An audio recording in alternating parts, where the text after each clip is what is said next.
Na audiência pública foi discutida a integração entre os órgãos que atuam na área do audiovisual.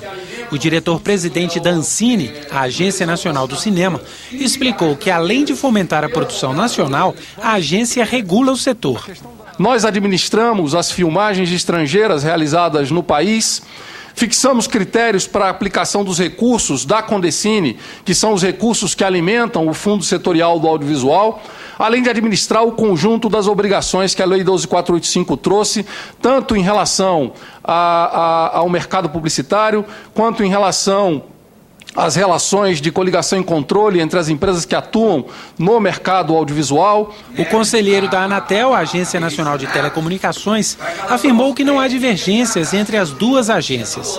Ele disse que, em relação ao serviço de TV por assinatura, cabe à Anatel fiscalizar a atividade de distribuição dos canais.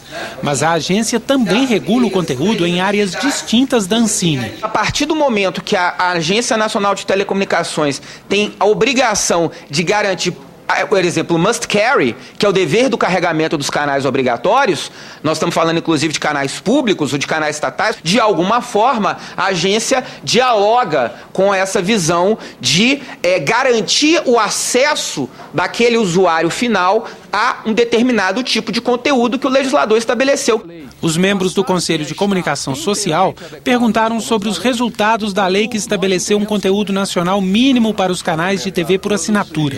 Passado quase um ano da efetivação da lei, qual a avaliação da agência deste primeiro ano e quais os próximos passos para alguma correção de rumo, ajustes que ainda precisam ser feitos? Já foram identificados gargalos? O principal problema que nós identificamos nessa primeira fase de implementação da lei e que a agência optou num primeiro momento por não estabelecer condicionantes diretos no regulamento é o que nós podemos dizer um excesso de reprises. Nós recebemos um conjunto de reclamações de assinantes com relação a excesso de reprises por alguns canais. Nós temos dado alertas ao mercado e a agência conduz estudos que permitirá, se for necessário, uma atuação da agência específica com relação a esse tema. Os conselheiros também questionaram o que poderia ser um excesso de atribuições da Ancine.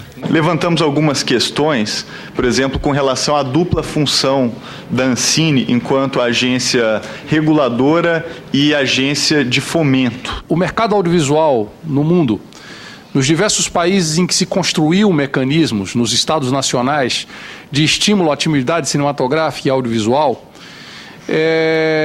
esses mecanismos foram construídos em plena articulação entre mecanismos regulatórios e mecanismos de fomento e, na maior parte dos casos, administrados num único